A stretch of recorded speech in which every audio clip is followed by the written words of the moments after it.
Okay, இன்னைக்கு gold, silver, crude ஆயிலுடைய technical view பார்ப்போம். டிஎக்ஸ்ஒய் ஃபர்ஸ்ட் டிஎக்ஸ்ஒய் பார்த்தரலாம். இன்னைக்கு 6 o'clock மார்க்கெட் ஓப்பன் எப்படி இருக்கு அப்படின்னு பார்க்கணும்னு வெயிட் பண்ணிட்டு இருந்தோம். மார்க்கெட் ஓப்பனுக்கு அப்புறம் மூவ்மெண்ட் பார்த்தீங்கன்னா இல்லை, அதுக்கு முன்னாடியே ஒரு பாசிட்டிவ் மூவ்மெண்ட் கொடுத்துட்டான். ஒரு 1 hourல போய் பார்த்தோம் அப்படின்னம்னா மார்க்கெட் வந்து இப்போ கிட்டத்தட்ட மதியத்திலேருந்து பார்த்தீங்க அப்படின்னா மார்க்கெட் வந்து ஒரு நல்ல ரைஸ் வந்து இப்போ கொடுத்துட்டு இருக்கு 6 o'clock. இன்னைக்கு நியூஸ் அப்படின்னு பார்க்கும்போது 6 மணிக்கு நமக்கு வந்து சொல்ற மாதிரி பெரிய நியூஸ் கிடையாது. பட் கேர்ஃபுல்லாக இருக்க வேண்டிய டைமிங் இருக்கு. எப்போ அப்படின்னா நம்மளுடைய இந்தியன் டைமுக்கு 7:30, 8:30 அண்ட் 9:30 இந்த ஒவ்வொரு மணி நேரத்துக்கு ஒரு ஃபெட்டோடைய ஸ்பீச் இருக்கு. எல்லாத்துலேயுமே ஃபெட்டோடைய லெட்டர் ஸ்பீச் இருக்கு. இந்த ஃபெட் இன்ட்ரெஸ்ட் ரேட் அப்படிங்கிறது இந்த மாசத்துடைய கடைசியாக வருது. 26th ஜூலைல வந்து ஃபெட் இன்ட்ரெஸ்ட் ரேட் இருக்கு. ரொம்ப ரொம்ப எல்லாரும் ஃபோக்கஸ் பண்ணி பார்க்குற ஒரு இம்பார்ட்டண்டான நியூஸாக இருக்கும். ப்ளஸ் அடுத்த நாளே நமக்கு வந்து ஜிடிபி குவார்டர்லி ரிசல்ட் இருக்கு. ஜிடிபியோடைய க்ரோத் ரேட் எப்படி இருக்கு அப்படிங்கிறதையும் பார்க்கணும், மென்ஷன் பண்ணி பார்ப்பாங்க. ஃபெட் இன்ட்ரெஸ்ட் ரேட்டு அதை சார்ந்திருக்கும், ஜிடிபி ஃபெட்டை சார்ந்திருக்கும்.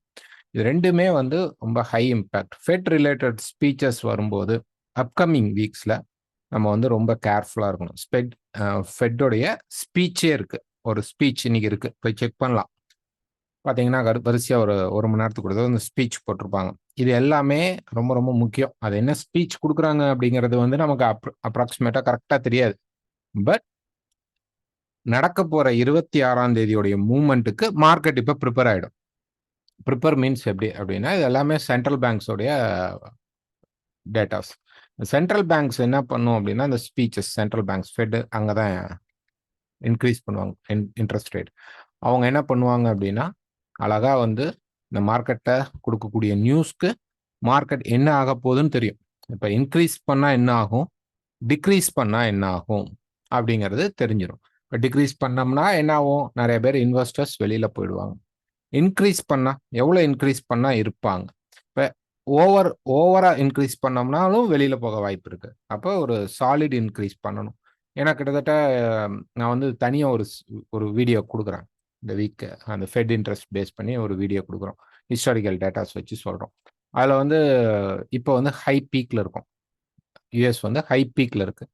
அதனால வந்து இன்க்ரீஸ் பண்ணும்போது என்ன மாதிரி ரியாக்ஷன் நடக்கும் அப்படிங்கிறது அவங்களுக்கு தெரியும். ஸோ தட் இந்த 2 வாரம், இந்த வாரமும் அடுத்த வாரமும் என்ன பண்ணுவாங்க அப்படின்னா அந்த நியூஸ்க்கு இப்போவே ப்ரிப்பேர் பண்ணிவிடுவாங்க. ஒருவேளை ஒரு உதாரணமாக நெகட்டிவாக வரப்போகுது அப்படின்னு வச்சுக்குவோம். ஒரு மைண்ட் செட் வந்து நம்ம இப்படி திங்க் பண்ணி பார்ப்போம். யூஎஸ் டாலருக்கு வந்து நெகட்டிவாக வரப்போகுது அப்படின்னா கண்டிப்பாக இந்த 2 வாரங்களில் மார்க்கெட்டை அப்படியே மெதுவாக மேலே புஷ் பண்ணிவிடுவாங்க லைட்டாக. ஓகே, லைட்டாக மார்க்கெட் வந்து மேலே புஷ் ஆகும்.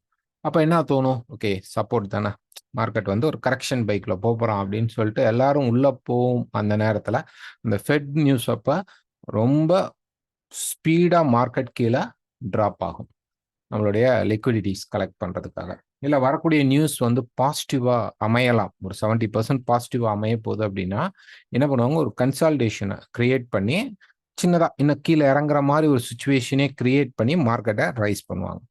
ஸோ இப்போ இந்த 2 வாரம் நம்மளுடைய நம்ம பார்க்க வேண்டிய விஷயம் என்னன்னா இந்த டிஎக்ஸ்ஒய் வந்து எப்படி ரியாக்ட் ஆகுது, என்ன மாதிரி சப்போர்ட் ரெசிஸ்டன்ஸ்ல எல்லாம் மார்க்கெட் வந்து அழகாக வந்து ஸ்டே ஆகுது, எப்படி அதுக்கு வந்து ரெஸ்பான்ஸ் கொடுக்குது அப்படிங்கிறது ரொம்ப ரொம்ப முக்கியம். இதை பார்த்துட்டோம்னா அவங்க தெரிஞ்சிடும் எங்க ஆர்டர் ஃபில்லிங் நடந்துட்டு இருக்கு, என்ன சார்ந்த ஆர்டர் ஃபில்லிங் நடந்துட்டு இருக்கு, எப்படி ரெஸ்பான்ஸ் மார்க்கெட் கொடுக்குது அப்படிங்கிறத பார்க்கணும். ரொம்ப டீட்டெயில்டாக பேசுகிறேன் அப்படின்னு வேணாம், நான் இதுக்கு இதை பார்க்கணும் அப்படின்னா நீங்கள் கோல்டு பண்ணுறவராக இருந்தாலும், சில்வர் பண்ணுறவராக இருந்தாலும், யூஎஸ் ஆயில் பண்ணுறவராக இருந்தாலும், டிஎக்ஸ்ஒய் பண்ணுறவராக இருந்தாலும் இந்த டிஎக்ஸ்ஒய் பார்த்தாகணும். எல்லாத்துலேயும் யூஎஸ் டைரக்டாவோ இன்டைரக்டாவோ ப்ராசஸில் இருக்கும். அதனால தான் நான் இதில் கொஞ்சம் டீட்டெயில்டு ஸ்கெட்ச் கொடுக்குறேன். ஸோ நடுவில் வந்து பெரிய நியூஸஸ் இருக்குது, இல்லைன்னு சொல்லலை. பட் ஆனால் ரொம்ப முக்கியமான நியூஸ் இந்த மந்தோடையும் ரொம்ப முக்கியமான நியூஸ் இந்த ஃபெட் இன்ட்ரெஸ்ட் ரேட் அண்ட் ஜிடிபியோடைய குவார்டர்லி. இது ரெண்டும் சார்ந்து தான் எக்கனாமிஸ்ட் என்ன பண்ணுவாங்க, சரி இதில் இன்வெஸ்ட் பண்ணலாம் வேணாங்கிற டிசிஷனை கிரியேட் பண்ணுவாங்க. ஸோ அதை சார்ந்து அவங்க கொடுக்க போகிற நியூஸ், அவங்க ஏற்றுறானோ இறக்குறாங்களோ அதை சொல்லும் பொழுது என்ன மார்க்கெட் ரியாக்ட் ஆகும்னு அவங்களுக்கு கண்டிப்பாக தெரியும். ஸோ தட் அதுக்கு முன்னாடியே என்ன பண்ணுவாங்க அப்படின்னா இந்த சென்ட்ரல் பேங்க்ஸ் ப்ரிப்பேர் ஆவாங்க. இப்போ அதை தான் நம்ம ஃபைன் பண்ணணும். ஓகே, ஸோ DXY பொறுத்த வரைக்கும் இப்போ எப்படி ஏறிட்டு இருக்குன்னா மார்க்கெட் வந்து கொஞ்சம் மேலே போயிட்டு இருக்கு. இதை வந்து நான் பையெல்லாம் எடுத்துக்க மாட்டேன். சும்மா கொஞ்சம் மேலே போயிட்டு மார்க்கெட் கீழே இன்னொரு முறை புஷ் பண்ணணும் அப்படிங்கிறது எதிர்பார்ப்பு. கீழே வந்தால் நமக்கு இந்த இடத்துல சப்போர்ட் கிடைக்கும். இந்த சப்போர்ட் இல்லாமல் ஒரு கேப்ஸில் ஏறுறது அப்படிங்கிறது வந்து அவ்வளோ நல்ல விஷயம் இல்லை, அதுவும் பாட்டம்ஸில். ஸோ தட் வெயிட் பண்ணி பார்ப்போம். 102.8 அப்படிங்கிற லெவல் வரைக்கும் மார்க்கெட் கொஞ்சம் ரைஸ் ஆனாலும் ஒன்றும் பிரச்சனை கிடையாது. அதுக்கு மேலே போனால் தான் கொஞ்சம் யோசிக்கணும். அப் டு 103 வரைக்கும் பிரச்சனை கிடையாது. அதுக்கு மேலே போனால் நம்ம வந்து யோசிக்கலாம். மார்க்கெட் மேலே ரேலி ஆக போதா, இல்லை இந்த டாப்ஸ்க்கு போகும்போது ஷார்ட் போகலாமா அப்படிங்கிறத டிசைட் பண்ணுவோம். ஸோ இந்த இடத்துக்கு வரும்போதும் செல் ட்ரை பண்ணலாம். பெரிய செல் இல்லை, ஷார்ட் டேர்ம் செல்லிங் இருக்கும். கீழே வந்தால் நம்ம வந்து பை ட்ரை பண்ணுறது பெஸ்ட் பையிங்காக இருக்கும். Okay, next US oil. US oil பொறுத்த வரைக்கும் அதாங்க பிரேக் அவுட் நடந்துருச்சுங்க 73க்கு மேலே. ஸோ பை போகிறவங்க போகலாம். இப்போ மார்க்கெட் கீழே வருது அப்படின்னா நமக்கு வந்து 72.30 அப்படிங்கிற லெவல்ல இருந்து 72 இந்த லெவலில் மார்க்கெட் வந்து திரும்பினால் 72.30லேருந்து 72ல வந்து மார்க்கெட் திரும்பினால் நம்ம ஸ்டாப் லாஸ் யூஸ் பண்ணி பை எடுக்க ட்ரை பண்ணலாம். ஒருவேளை அதுக்கு கீழே கூட ஒரு 71.50 வரைக்கும் மார்க்கெட் போனால் கூட நம்ம ஒன்றும் பண்ண முடியாது. வெயிட் பண்ணணும். பை கிடைக்கும் போது பை செட்டப் எடுங்க. ஸோ இன்னைக்கு ஈவினிங் வரக்கூடிய நியூஸஸில் வந்து அது மார்க்கெட் வந்து கீழே வரும், வந்துட்டு பை ஃபோக்கஸ் பண்ணுவோம், பை சைடே எடுப்போம். நெக்ஸ்ட் பார்த்தீங்க அப்படின்னா சில்வர். ஸோ சில்வர் பொறுத்த வரைக்கும் நல்ல ட்ராப் ஆகிட்டு இருக்கு. இதில் ஒரு பெரிய மேஜிக் என்ன அப்படின்னா மார்க்கெட் வந்து இதை டிசைட் பண்ணவே முடியாது. சரி, ரேஞ்சி மார்க்கெட்னு சொல்லலாம். எப்படி ரேஞ்சி மார்க்கெட்? மேலே வந்து ஒரு சப்ளை ஏரியா இருக்கு, கீழே வந்து ஒரு டிமாண்ட் ஏரியா இருக்கு. ரெண்டுக்கும் நடுவில் மார்க்கெட் என்ன பண்ணிடுச்சு அப்படின்னா இப்போ வந்து நின்றுட்டு இருக்கு. ஸோ சப்ளையும் தொட்டுட்டான். இங்கே ஆல்ரெடி நமக்கு பார்த்தீங்க அப்படின்னா ஒரு எப்படி சொல்றது, ஒரு இன்டைரக்ட் சப்ளை இருந்தது. அந்த சப்ளையே இங்கே டிமாண்ட் ஆகியிருக்கு. அப்போ என்ன ஆகணும்? ஒரு சப்ளை வந்து டிமாண்ட்ஸாக மாறும் பொழுது நமக்கு வந்து மேலே மார்க்கெட் புஷ் நடக்கணும். ஸோ அது போகும்போது அது கரெக்டாக எந்த இடத்துல தடுக்குது அப்படின்னு பார்த்தா கரெக்டாக சப்ளையிலேயே வந்து நின்றுக்குச்சு. ஸோ சப்ளையும் இருக்கு, டிமாண்ட் இருக்கு. ஸோ இந்த இடத்துல அப்போ என்ன நடந்துட்டு இருக்கு அப்படின்னா கிளியராக சொல்லலாம், இது வந்து ஒரு range market, range bound market. So wait பண்ணுங்க. ஒன்று இந்த ஹைக்கு மேலே மார்க்கெட் உடஞ்சா பை, அல்லது இந்த சப்ளைக்கு மேலே உடைந்தால் என்ன பண்ணலாம்? கிளீனாக பை எடுக்கலாம் 23.30.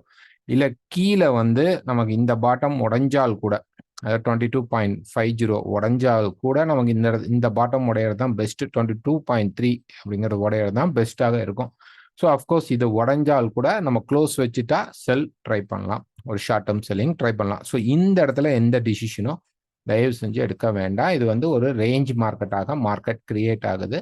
அதனால வெயிட் பண்ணுவோம். ஏதாவது ஒரு கிளியர் பிரேக் அவுட்ஸ் வரும்போது மட்டும் இந்த மார்க்கெட்ல ட்ரேட் எடுங்க. Next gold. ஸோ கோல்டு பொறுத்த வரைக்கும் ஒரு 4 ஹவர்ல பார்த்தோம் அப்படின்னோம்னா ப்ரைஸ் வந்து அந்த இன்வெர்ஸ் கட்டன்னு சொல்லியிருந்தோம். ரொம்ப கீழே ஸ்பீடாக வந்துட்டு இருக்கு ப்ரைஸ். ஸோ இதில் இருக்கக்கூடிய லெவல் என்ன? 1913 இருந்து இப்போ அங்கே தான் இருக்கு. ஓகே, 1907 இதுல சப்போர்ட் கிடைத்தால் மட்டும் பை எடுக்கலாம். ஓகே, 1900 அப்படிங்கிறது ரிவர்ஸ். இது என்ன பண்ணும்? இந்த செட்டப்பை ஃபெயில் பண்ணிட்டு மார்க்கெட்டை இப்படி கீழே இறக்கிடும். ஸோ இது வந்து ரொம்ப ஸ்ட்ராங்கான லெவல். ஷேடோ போகலாம், ஷேடோ அலோடு. ஆனால் பிரேக் அவுட், ஐ மீன் க்ளோஸ் அப்படிங்கிறது வந்து நாட் அலோட். அடிச்சிச்சு க்ளோஸ் வச்சுட்டானா முடிஞ்சது, மார்க்கெட் மேலே போகாது, கீழே வர ஆரம்பிச்சிடும். ஓகே, ஸோ ஆனால் என்னன்னா மேலே வந்து டாப் லெவல்ஸ் வந்து நமக்கு இன்னும் பெண்டிங்ஸ் இருக்கு. அந்த ஈக்குவல்ஸ்லாம் பெண்டிங்ஸ்ல இருக்கிறதுனால டக்குன்னு கலெக்ட் பண்ணுவோம். இந்த ஸ்பீச்சில் என்ன பண்ணுவோம் அப்படின்னா இப்போ பார்க்கும்போது மார்க்கெட் கீழே தானே வருது, ஒரு செல் போலாமே அப்படின்னு நீங்கள் நினச்சிங்க அப்படின்னா தப்பு. 1900க்கு கீழே செல் ட்ரை பண்ணுங்க. அதுக்கப்புறம் அது வரைக்கும் செல் ட்ரை பண்ணாதீங்க. பேட்டர்ன் இருக்கு, ட்ரெண்ட் லைன் பிரேக் இருக்கு, பெரிய ரீடெஸ்ட் பாயிண்ட் இருக்குது. ஸோ தட் எப்போ ஒரு ஸ்பார்க் கிடைச்சாலும் மார்க்கெட் டக்குன்னு மேலே போயிடும். அதனால ஃபோக்கஸ் ஆன் பை. எது வரைக்கும்? 1900 பிரேக் ஆகிற வரைக்கும். சரி, எங்கே போகும் அப்படின்னு பார்த்தீங்கன்னா ஃபர்ஸ்ட் டார்கெட் 37லேருந்து 40. அதை பிரேக் பண்ணால் நெக்ஸ்ட் வந்து நம்ம பார்க்க வேண்டியது ஒரு 55 அந்த ரேஞ்சோட டார்கெட் இருக்கும். அடுத்தது 70 வரைக்கும் ஒரு பெரிய டார்கெட் இருக்கு. 85 வரைக்கும் போகலாம் அதிகபட்சம். 70ங்கிறது நல்ல ஒரு ரிட்டர்ன் டார்கெட். அங்கே போய் திரும்பும், மார்க்கெட் திரும்புறதுக்கு சான்சஸ் அதிகமாக இருக்கும். ஸோ இந்த பேட்டர்ன் சக்ஸஸ் ஆகணும் அப்படின்னா நமக்கு 1937 உடைச்சா பை, கீழே 1900 உடைச்சா செல். ஓகே, இதுவுமே ஆல்மோஸ்ட் ஒரு ட்ரையாங்கிள் ஃபேஸ் தான். நான் இது எல்லாத்தையுமே அழிச்சிட்டு ஒரு ட்ரையாங்கிள் வரைஞ்சி காட்டுறேன். நான் வீக்லி ஃபோர்காஸ்ட்லையும் சொல்லியிருக்கிறேன், இருந்தாலும் நீங்க இங்க பார்க்கலாம். ஸோ இங்க பாருங்க, இதை வந்து இப்படியே வச்சுக்கோங்க. ஓகே, இது வந்து ஒரு பர்ஃபெக்டான ட்ரையாங்கிள். ஓகே, எந்த சைடு பிரேக் ஆனாலும் அழகா என்ன பண்ணுங்க, ஒரு ரீடெஸ்ட்ல பை எடுங்க, அல்லது கீழே பிரேக் ஆனா ஒரு ரீடெஸ்ட்ல செல் எடுக்கலாம். இதுக்குள்ள இப்ப ப்ளே பண்ணோம் அப்படின்னம்னா நமக்கு ட்ரிகர் நடக்கும். கண்டிப்பா நடக்கும். ட்ரிகர்ஸ் நடக்க வாய்ப்புகள் உண்டு. கீழே சும்மா ஃபேக் ஆயிட்டு அப்படியே மேல போலாம். சில நேரம் என்ன பண்ணும், ஃபேக் ஆயிட்டு மேல போய் ப்ராசஸ் பண்ணும். அப்படி இல்லைன்னா மேல பிரேக் ஆயிட்டு கீழே வந்து மார்க்கெட் ப்ராசஸ் பண்ணும். ஸோ மொத்தம் 4 கேட்டகரி இந்த இடத்துல நடக்கும். நம்ம எல்லாத்துக்கும் தயாரா இருக்கணும். நம்ம இருக்கிறது பாட்டம் தானே? சில பேர் கேட்பாங்க, சார் நம்ம இருக்கிறது ஓவரால் பாட்டம் தானே? ஸோ இங்க வந்து மார்க்கெட்ல வந்து அழகா இது வந்தா கீழே தான் நம்ம ஃபோக்கஸ் ஆகணும் அப்படின்னு சொல்லி கேட்பாங்க. கிடையாது. நம்ம இருக்கிறது வந்து பெரிய பாட்டம்ஸ்லாம் கிடையாது. ஒரு டே ஃப்ரேம்ல பார்த்தீங்க அப்படின்னா பாட்டம் இங்க இருக்கு. ஓகே, இது வந்து ஒரு கரெக்ஷன். அப்ப இங்க இருக்கக்கூடிய பாட்டம்ஸ்ல என்ன நடக்கும் அப்படின்னா மேல உடைச்சு போயிடலாம். வாய்ப்பு இருக்கு இல்லையா? ஸோ இன்னும் கம்ப்ளீட் ஆகல. இது கம்ப்ளீட் ஆகிறதுக்கு ஒரு கண்டினியூஷன் பேட்டர்னா கூட இருக்கலாம். இப்ப இந்த இடத்துல ஒரு டிசைனிங் ட்ரையாங்கிள் இருந்தது. ஸோ இந்த டிசைனிங் ட்ரையாங்கிள் என்ன பண்ணுச்சு, உடைச்சு அழகா ரீடெஸ்ட் பண்ணி இப்ப கீழே கன்சாலிடேட் பண்ணிட்டு இருக்கு. பெரிய ட்ரெண்டிங் எவ்வளவு கன்சாலிடேட் இருக்கு. இப்ப நடந்துட்டு இருக்கிறது நமக்கு ஒரு அசெண்டிங் ட்ரையாங்கிள். இப்ப அசெண்டிங் ட்ரையாங்கிள் எங்க மேலதான் உடைஞ்சு போகுமானா இல்ல, கீழேயும் உடைச்சு அந்த கண்டினியூஷன் வந்து ஃபினிஷ் பண்ணலாம். அதனால வாய்ப்புகள் அதிகமா இருக்கு கீழே வரதுக்கும். ஸோ 1900க்கும்